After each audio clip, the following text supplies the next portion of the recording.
आप सभी दोस्तों को वट सावित्री व्रत की हार्दिक शुभकामनाओं के साथ मेरा प्यार भरा नमस्कार। दोस्तों 19 मई दिन शुक्रवार 2023 को वट सावित्री व्रत रखा जाएगा। हर साल ये व्रत ज्येष्ठ माह की अमावस्या तिथि के दिन रखा जाता है। वट सावित्री व्रत के दिन सुहागिन महिलाएं अपने पति की लंबी आयु के लिए व्रत रखती हैं। धार्मिक मान्यताओं के अनुसार वट सावित्री व्रत का महत्व करवा चौथ के व्रत जितना होता है। इस दिन व्रत रखकर सुहागिनें वट वृक्ष यानी बरगद के पेड़ की विधि विधान से पूजा करती हैं। वट वृक्ष की पूजा लंबी आयु, सुख, समृद्धि और अखंड सौभाग्य देने के साथ ही हर तरह के कलेश और संतापों का नाश करने वाली मानी जाती है।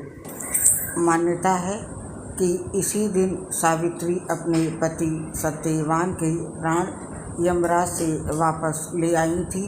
तभी से महिलाएं सावित्री के समान अपने पति की दीर्घायु की कामना के लिए इस व्रत को करती हैं। इस बार 19 मई को महिलाएं वट सावित्री का व्रत रखेंगी। आइए जानते हैं इस व्रत की पूजा सामग्री क्या है और शुभ मुहूर्त क्या है पूजा का, और इसकी तिथि कब से कब तक लगेगी, और साथ ही जानते हैं पूजा विधि और इस पूजा का धार्मिक महत्व। पहले जानते हैं इस व्रत का धार्मिक महत्व क्या है। इस व्रत को लेकर शास्त्रों में कई धार्मिक मान्यताएं प्रचलित हैं। उनमें से एक के अनुसार वट वृक्ष के नीचे ही अपने कठोर तप से पतिव्रता सावित्री ने अपने पति सत्यवान को जीवित किया था। जबकि एक अन्य मान्यता की माने तो भगवान शिव के वरदान से ऋषि मार्कंडेय को वट वृक्ष में भगवान विष्णु के बाल मुकुंद अवतार के दर्शन हुए थे। उसी दिन से वट वृक्ष की पूजा किए जाने का विधान है। इस वर्ष वट सावित्री व्रत के दिन शुभ योग का निर्माण हो रहा है, इसलिए इस वर्ष इस व्रत का महत्व और अधिक बढ़ गया है। आइए जानते हैं सबसे पहले पूजा सामग्री के बारे में। इसमें जो सामग्री लगती है वो इस प्रकार से है।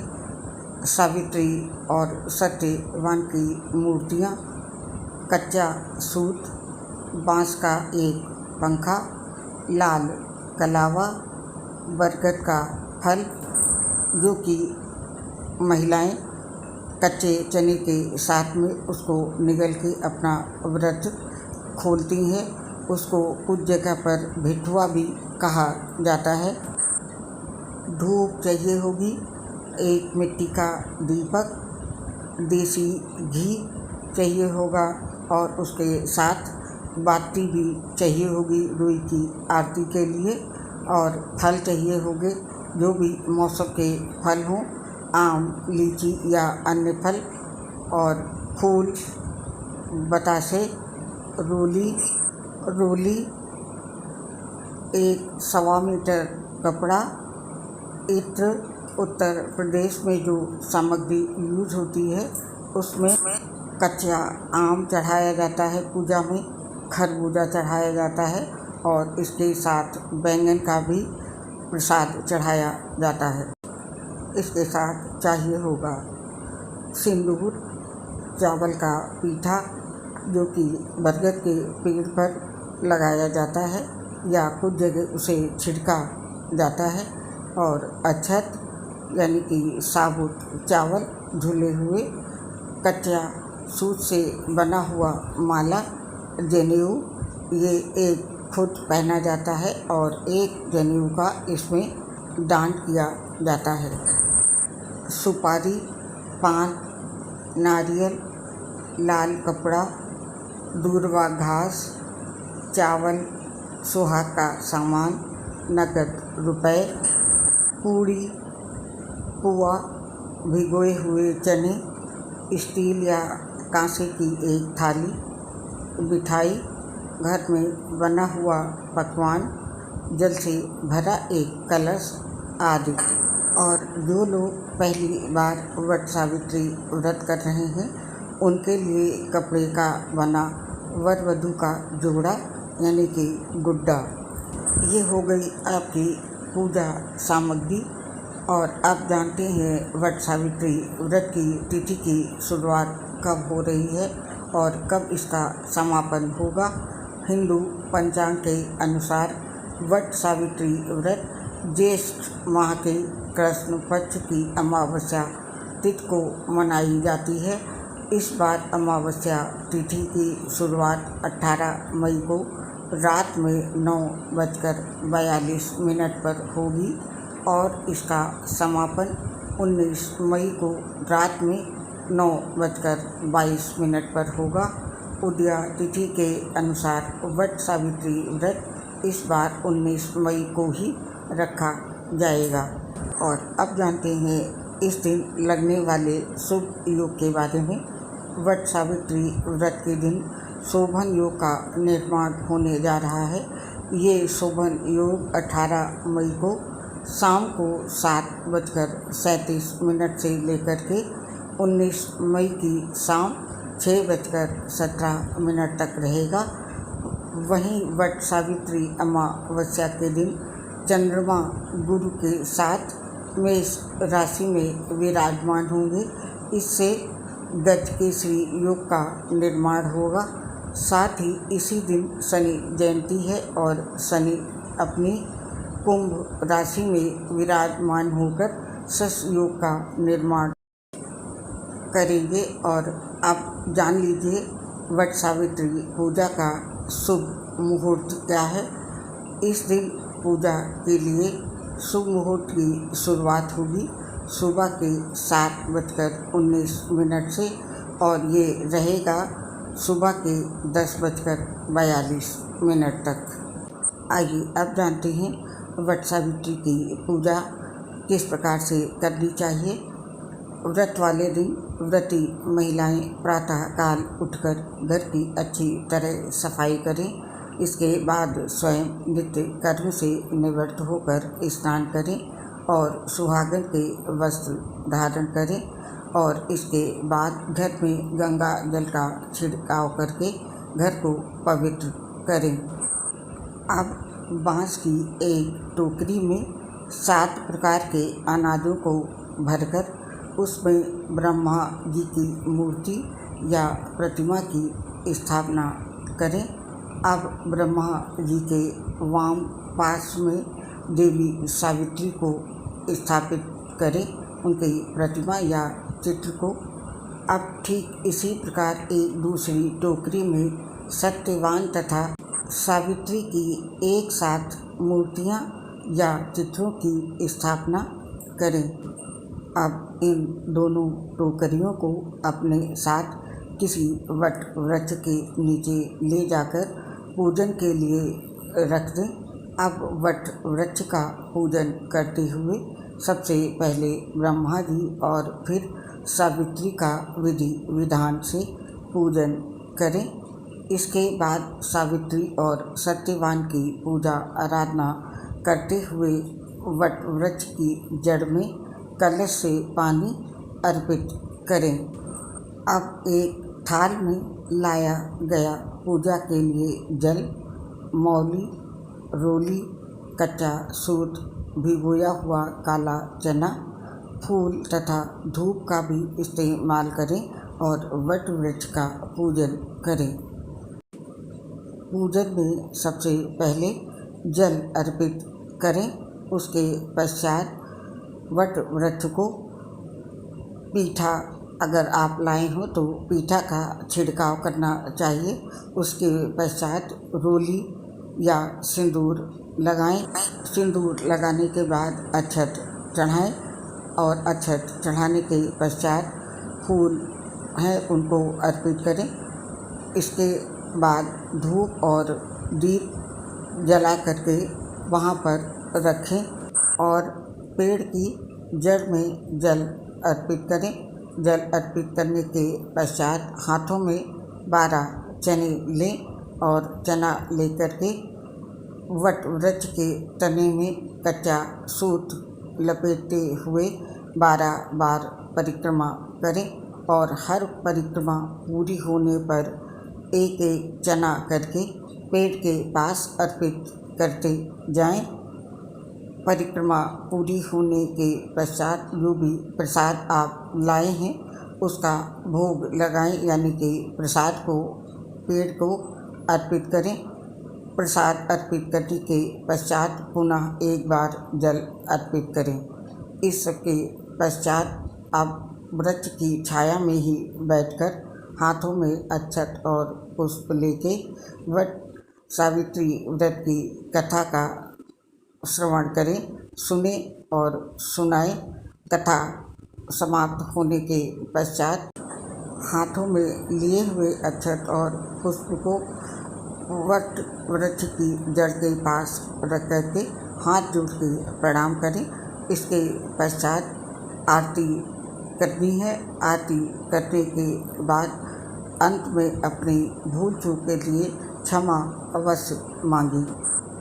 कथा सुनने और आरती करने के पश्चात भीगे हुए चनों का बायना निकालें और फिर उस पर अपनी श्रद्धा अनुसार कोई भेंट रखकर अपनी सास या सास समान किसी महिला को दें और उनसे आशीर्वाद लें। इसके साथ ही पूजा समाप्ति के बाद किसी ब्राह्मण को भी वस्त्र, फल व अन्य दान की वस्तुएं बांस के किसी पात्र में रख कर दें और उनसे भी आशीर्वाद लें।